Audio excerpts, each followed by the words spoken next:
Gentleman yields back. Mr. Gallagher.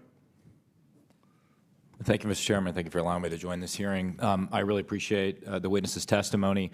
Mr. Moultrie, as the chairman mentioned, DoD had an initiative to study UFOs in the 1960s called Project Blue Book. It's also been well reported in our briefing and in other places that we have more recent projects, specifically ATIP.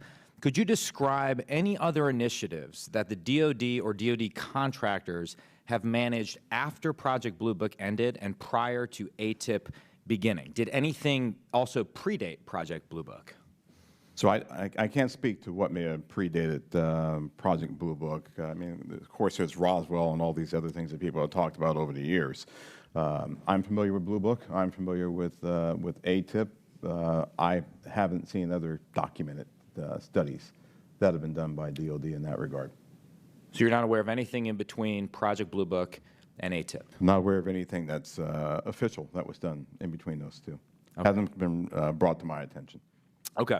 Additionally, are you aware of any other DoD or DoD contract programs focused on UAPs from a technological engineering perspective?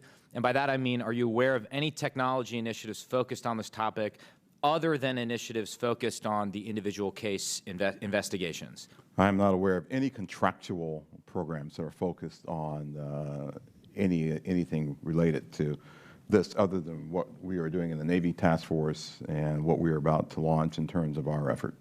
Same question for you, Mr. Bray. Same answer, not aware of anything outside what we are doing in the UAP Task Force. So just to confirm, you're not aware of any technology or engineering resources that have been focused on these efforts besides what we've mentioned today? Once again, I'll say no contractual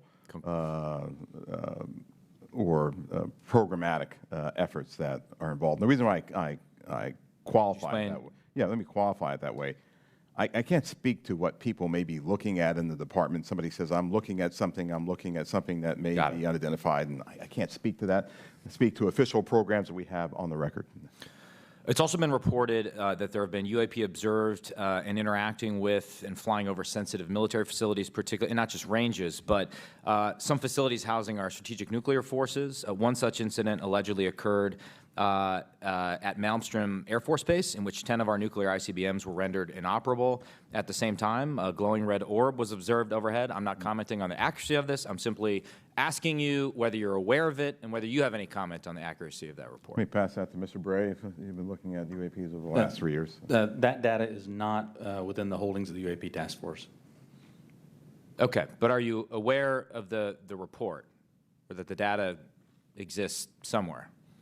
I have heard stories. I have not seen the official data on that. So you've just seen informal stories, no official assessment that you've done or exists within DoD that you're aware of regarding the Malmstrom incident?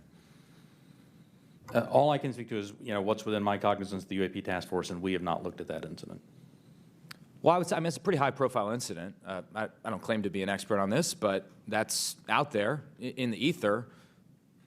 You're the guys investigating it. I mean, who else is doing it? If something was officially brought to our attention, we would look at it. There are many things that are out there in the ether that aren't officially brought to our attention. So how would it have to be officially brought to your attention? I'm bringing it to your attention. Sure, so, this is pretty official. Sure. So we'll go back and take a look at it, but generally there is some authoritative figure that says there is an incident that occurred. We'd like you to look at this.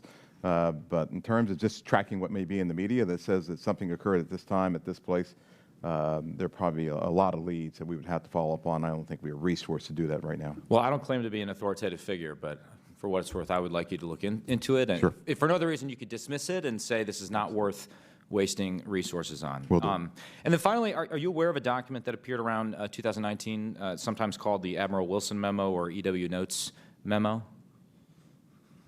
I am not. You're not. Are you tracking? I'm not personally aware of that. Okay. This is a document in which, again, I'm not commenting on the veracity. I was hoping you would help me with that, in which a former head of DIA claims to have had a conversation with the Dr. Eric Wilson and claims to have sort of been made aware of certain contractors or DoD programs that he tried to get fuller access to and was denied access to. So you're not aware of that? I'm not aware, Congressman. In my 10 seconds remaining, then, I guess I just would ask, Mr. Chairman, unanimous consent to enter that memo into the record.